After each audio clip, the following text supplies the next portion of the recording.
good morning. So I didn't finish yesterday's vlog because what happened was we got to the con and basically as soon as we got here we changed after we changed into like more casual clothing, we ended up really needing to just get to line for the 18 plus panel. We're the Instagram douchebag Akira and Rio today. And it's Sunday, we checked out of our hotel and then we came here. Fiji, sponsor us. And then we're just gonna hang here. I got a couple things I'm gonna try and do. And if it works, it works. If it doesn't, and then yeah, we don't really have a plan. Just gonna take in what we can, see some cosplay, and then go eat and head home and stuff. So we will have the con recap and review up shortly. So that should be coming up soon.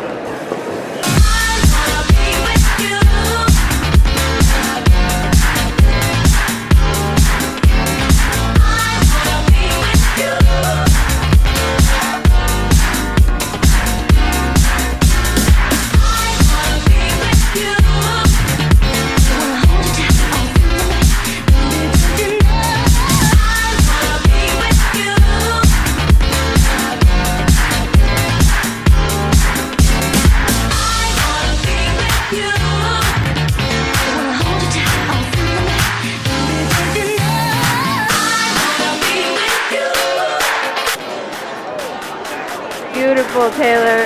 Is that your man? We have been somehow, this Bakugo has become kind of like a homing beacon where like if we lose anyone we're like, hey, we'll find you at Bakugo, because Taylor's like, I feel safe with him. Okay, so we're in the dealer's room right now and Tootsie's like, hey, do you want a cryptic Rohan? And I was like, sure.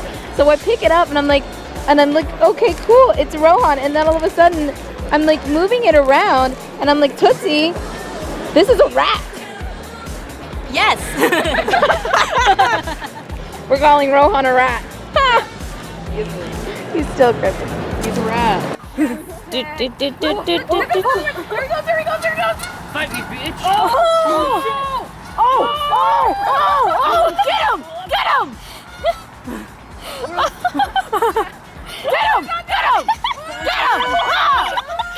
Holy shit. Holy shit.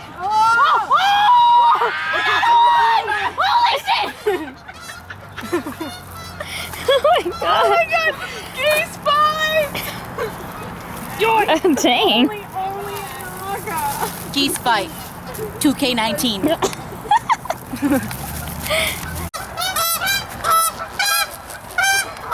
Oh, it's gonna get hit. It's gonna die. Oh, they won. Yeah! You get the prize! King of the pond! King of the pond! King of the Look at them waddling quickly. Yes! Queen! Your pawn! You won! Bask in your reward. Yes! Y'all some losers! I can't believe they kicked you out and forced you across the fucking street. That was the best thing I've seen. Like the best part of Naka. This is fucking geese fight. Today, Oh my you've God. witnessed I can't believe Geese Taylor Fight Norton 2019. missed that. here are victors of the Pond Wars. Look, Congratulate they're so them. stupid. They're They're just so standing salty. there. Oh! They're so pissed. It's like, you got no pants on. What a tease that Belmont. Jinkies. Come got it. Hello. So, Naka-Kon is officially over for us. It's officially over, I believe it's over. The con is over. Ripped off wig. We're back on the road now, heading home and ready to do so. We're gonna do the con recap, and when it's all over and after I hear everything that people want to say. RJ and Taylor did drive separately, but I do have notes from Taylor on what she wanted to hit on, so I will include those, as well as I've talked to quite a bit of people who wanted to give me some insight about some things that they experienced with the con. And after everybody speaks, I will go ahead and give the con a rating for this year and let you know whether or not, you know, It's worth your time. Hey guys, so I'm going to talk real quickly about my pro, which was the ball, and my con, which was a thing we've mentioned in the past, and it's staffing. So my pro, the ball was excellent this year. I loved that they threw in not just like your typical like ball gala type music, but then they also did swing, which was really, really fun to kind of like pick it up and just kind of fun dance for a while instead of just the typical like waltz or just whatever. And then I also liked that they ended it on like a hype like song. It was the Black Eyed Peas. yeah, it was anime prom, and I had such a good time. We didn't mess with the whole like find someone to dance with this kind of dance and like signing off your name, but the prom was great. I didn't like that you had to put the pin in your in your clothes. Me and several other people I talked to who were wearing dresses were like, yay, now my nice, beautiful, expensive dress has a hole in it. That's great. Or like, oh, I worked so hard on this dress and now it has a hole in it. Or this leather jacket now has 2 holes in it. Yeah, so yeah, I didn't even use the second part, but we didn't like that. But other than that, the ball was absolutely the best part, and it's been the best part for a few years now for me. Con was that the staff was particularly rude. Like, they've been rude in the past, but I dealt with more rude staff this year than I ever have before. I had forgotten my badge, and I didn't have my badge, and one of them walked up, and we were just walking around kind of like the main entrance, because I couldn't obviously go and do much, and but I had my stuff tagged, and he was like, where's your badge? And I told him I forgot it, but we have friends coming who are bringing me my badge. He was like, well, can you call them and tell them that it's important that they hurry up because you need your badge. You can't be here without a badge. And I was like, that's fine. I'm not, yeah, okay. But he was like, yeah, you really need to go get a badge. And I was like, okay. And then we were taking pictures. An hour ago. Well, yeah, we were taking pictures. It was the last day of the con. We were taking pictures. We weren't in the middle of the hallway or anything. We were at the side, right across from where they do the rave, by one of the trees, taking a picture, and the 3 staff members, 3 of them, walked, and they could have walked around us, but they wanted to walk in the teeny tiny little space behind us by the tree, and so we were like trying to pose, and they were like, con staff, move please. Or no, they didn't even say please. No, they didn't say please. Con staff, move. Yeah, con staff, move. And so that's what we did. We moved. So it was just really rude of them. And then also the person who asked me about where my badge was when I was Wonder Woman dressed up and I had forgotten it. I got a badge, and then when he saw me, he like made a beeline for me, looking me up and down. He saw that I had tied the badge to my belt, and then walked away. Didn't say anything, but yeah, they were really rude this year. Okay, so my favorite part was probably the ball. Each year I go to Utheranza, or do you go by Little Miss Latina? It doesn't matter. Either way, each year I go with her to it. I fall a little bit more in love with her. And then, so that was a blast. It's just, they did really well this year. I was really impressed.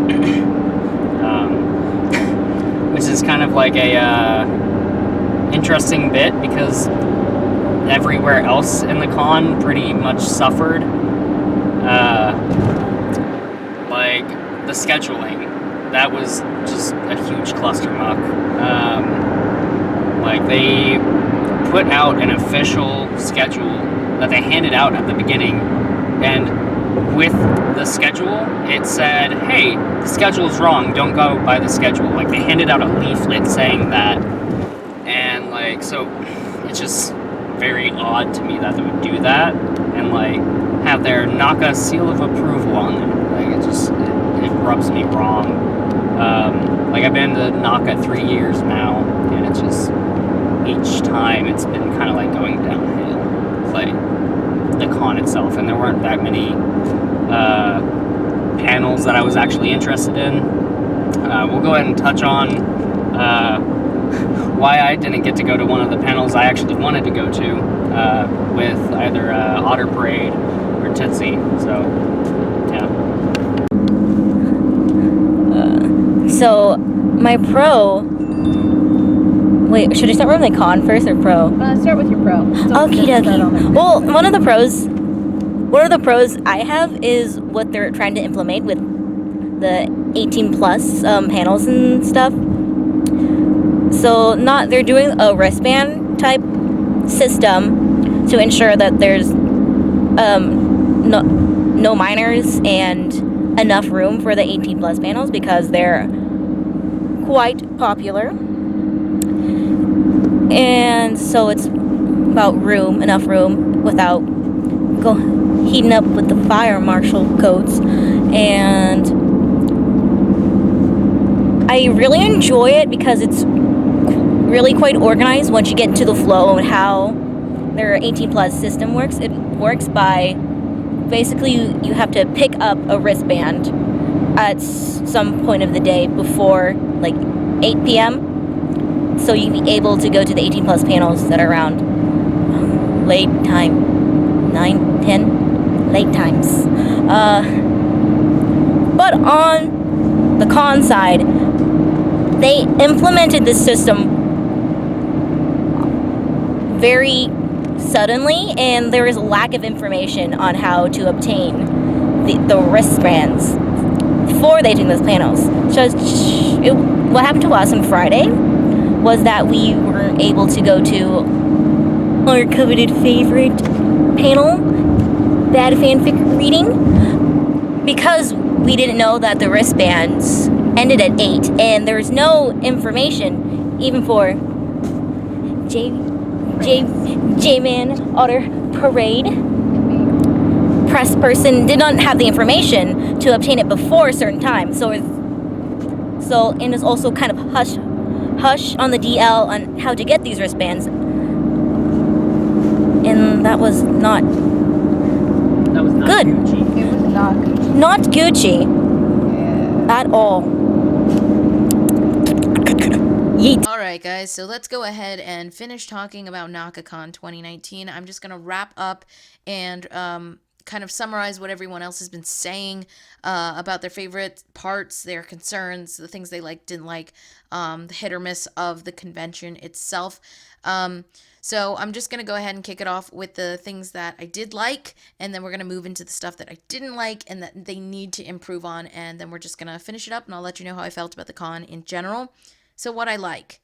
The 18 plus panel wristbands are a great idea.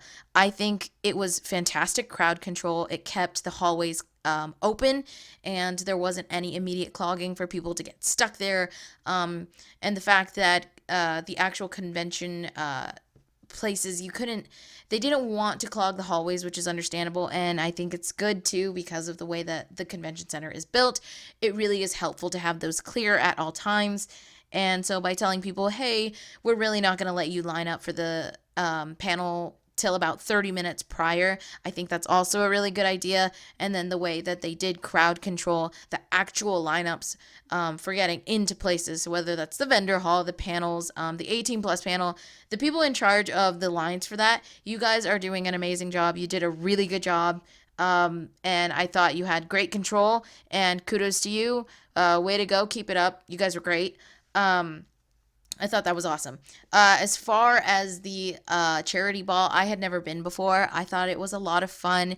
It felt a lot like an anime, a high school anime prom or something. It really was fun to go, and I never went to my senior prom or anything like that, and so it kind of felt nice to get to go and to have a good time with my friends. As far as that goes, I would suggest to other people, if they enjoy that kind of atmosphere and doing stuff like that, getting dressed up and everything, I think that was a really good idea. I would suggest it to them in the future if they're going to, and then of course it is a charity ball, so the money goes to a good cause, and I think that is something that Naka is really well known for, and I think that was awesome. As far as Naka as a con positively, the attendants there are fantastic. They are what keep me coming every single year. The atmosphere there is exciting. People are so ready for this con by the time it rolls around, and the weekend just feels so pumped. and so great, and people are so sweet and nice to each other. I've never had a bad fellow attendee interaction with anyone at Naga that I can recall. And so that kind of gives you a really good idea of the people that attend the con and just how great it is. So I'm going to get into just a couple things that, they had maybe talked about, and then kind of give you maybe examples on how to, not necessarily fix them, but to consider going forward for the rest of, the following convention and things like that. So as far as the 18 plus panel wristbands go, like I said, absolutely brilliant idea. This was only their second year, I believe, implementing that, the way that they're doing it with the wristbands. I do think that they need to continue it. They should definitely keep enforcing how well run it was, how they're very strict on the policy. I do understand, when you have policies, you gotta enforce them. It is understandable. But that being said, because it is so new still, and I encountered a lot of people that were confused by them. I think that maybe you should really make sure that people understand how they work. You can post it on social media. That's really good to do, continuously posting on that. But then also maybe when people are going to get their badges, maybe just let them know as they're getting their badge, be like, hey, we are cracking down on a couple things, as well as we've introduced a couple new policies. There's some stuff that we've changed. We really, really encourage you to check it out just so you understand, so it doesn't, so you have a great convention experience. Just maybe a short little spiel as you're handing them their badge, just being like, hey, some stuff has changed. Really, really encourage you to check it out, because it may influence your convention experience. And when people know that, oh, this might, influence my weekend, I should definitely read up on this so I'm educated. And that's kind of what's important, I think, as far as an attendee goes. But I do love the 18 plus stuff. I would say implement it, keep going. It's a great idea. Just make sure people understand how it works. But it is new, and when you do introduce something new, it does take a little time to catch on. So I am sure that based on the confusion that happened for a lot of people this year, next year, if the wristbands continue, they may, let their friends know, hey, this is how it works, and that kind of a thing. But yeah, so cracking down on that, as well as they also cracked down on if you didn't have a badge, they didn't want you really loitering around the convention center. Completely understandable. There are people there that have paid to attend this convention. You want to make sure that they are the ones enjoying themselves and not really getting anyone else to piggyback off them. But that being said, there was a couple different instances I heard where it got a little out of hand with people enforcing it, like a mom just trying to bring her kid some food. I heard there was an issue with that where she didn't have a badge, obviously, and they needed her to get out. And as well as some people that were there in costume, and they were there for photos, and they didn't have their badge on them, and they were kind of told, yeah, you need to have it on you, even if you're not going into a panel or the dealers or whatever. You need to have it regardless. And I understand that. I also think that maybe that's also something that they could let them know as you are attending, and, just be like, hey, we have cracked down on some stuff. Just be aware. We want you guys to have a great con, so we don't want anyone's feelings to get hurt or anything like that. So just really, really read up on it. I think the communication and just kind of letting everyone know what's going on with information is really important. So just kind of be aware of that as you continue and go forward with that. So staff, this is probably the worst year I have received some negative feedback from not only attendees, but also fellow press people that were there for coverage, there to talk about and review the convention like I am. They were also having issues this year with press. With the press people that were there were having issues with the staff, and then the attendees were having issues with the staff. Not all staff members are like that. The people running the 18 plus stuff, y'all are great. That was amazing. Really great crowd control, keeping things in line, and they were also very nice and super excited to get people where they wanted to go. That's great. There was staff that had, they've been fighting the good fight so that we can put our pronouns on our badges and things like that. And for every great staff member I came across, unfortunately, there was just as many bad staff members. And the best way I can summarize it is it felt like some of the staff that was there didn't want to be staff for this convention. They didn't want to be there to help you. or they were just rude, just straight up, flat out rude. And you know, I talk about this constantly with Naka, and it's my constant thing with them. It's like, I understand you cannot control every single person that is there to, you know, work for your convention. I understand, because a lot of them are volunteers or you know, things like that. It's understandable. But at the same time, this has been a constant for Naka. Every year is staff is rude, or there's some kind of issue. And then this year in particular, there was quite a bit of feedback on just the amount of rude interactions that people were having with them. So as far as staff goes, I'm like, come on, you guys, you are my favorite, one of my favorite, you're my home con. And it is a little embarrassing when you suggest this con to someone who has never been. And then when you say, hey, how was your Naka-Kon? It turns out a staff member almost made them cry. Like, guys, that's embarrassing for me, not only as a convention goer and someone who has been attending Naka-Kon for 6 years, but also as a press person who is covering this, and trying to encourage people to go to this amazing convention because the attendees are great. The artist alley is so much fun. The vendor's room is good. The panels are lively and exciting. Don't put a nice little seasoning of sadness on top of that, or just a bad interaction because staff just so happened to be rude to one person who didn't realize that they really didn't need that in that moment. So, to wrap it up, should you attend Naka-Kon? Yes. Yes, you should. It is a good convention. It is one of the bigger conventions in this area. It is a really fun convention. They have great artists that they bring every year in the Artist Alley. You have a really good time hanging out with your friends. The atmosphere is wonderful. People are excited to be there. And just, it's an overwhelmingly friendly environment from within. But that being said, you know, I'm going to tell you what I honest to goodness tell everyone that I tell that attends Naka. It is my home con. It is one of my favorite cons. But staff can be a little rude sometimes, so JSYK. And that's kind of been the thing that I tell people just as an attendee. Not even saying that I review it or anything, just letting you know, hey, staff can be a little rude sometimes, but it's a great con. You should totally go.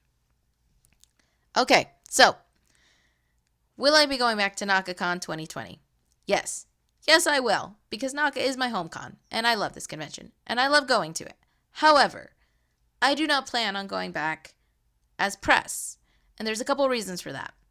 The first reason is because you can get a better deal with the early bird special when you get your badge early. Pre-registration, when it opens early, is the best time to get your badge because you can get a great deal on it, and it's awesome. Well, that being said, that is my favorite time to buy a badge for any convention that I attend is an early bird badge, because you can get great, it's a great price for your product and everything like that for 3 days. Awesome. Sounds great. However, when you're applying as press, you are under the assumption that you will get a free badge. And so because of that, you kind of have to wait for those press spots to open up so you can apply and be like, hey, what's up? I'm Audit Parade. This is what I do. Here's why I want to work for the convention as press.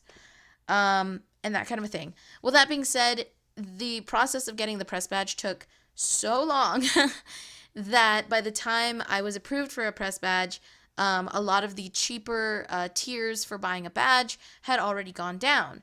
Well, normally I'm under the impression, okay, well, as long as I get in as press, it's going to be okay because I don't have to pay for a badge. Well, this year we did.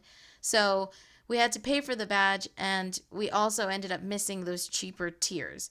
We did get a $5 discount, $10 discount on our badge, but it just would have been better all around if I had been able to get a early bird badge. And so because of that, unfortunately, I don't really want to have to wait that long, pay more money to work for the convention as press and do that kind of a thing.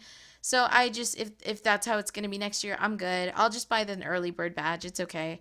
And then also, usually when people see the press badge, if there is staff that is being very blatantly rude to people that I'm around, I will kind of flash them the press badge in hopes that they'll be like, oh, hey, you're going to talk about us and review us later. I should maybe be a little bit nicer. That was useless this year. Both me and another press goer had the same. By the sounds of it, actually another one. So a couple of us tried this method with staff members that were being rude to people, and we were just kind of like, hey, maybe you should be a little nicer, or I'll put this in my review. And it did not stop them. So I'm like, well, that was useless. But anyway, that being said, there's just a couple reasons that I just don't think that the pros are worth it for me to go as press again next year. I think I've covered Naka as far as if they will improve on things next year. I really hope so, but they're doing great and things improve every year. It's just that they still seem to have the same certain problems, which those take time to fix. I believe in Naka as a con. And I do think that they are capable of being the perfect Midwest convention, I guess you could say. All right, so this has gone on for entirely way too long. Thank you so much for everyone who has watched all the vlogs, for everyone who says hi to me whenever they see me. I appreciate it.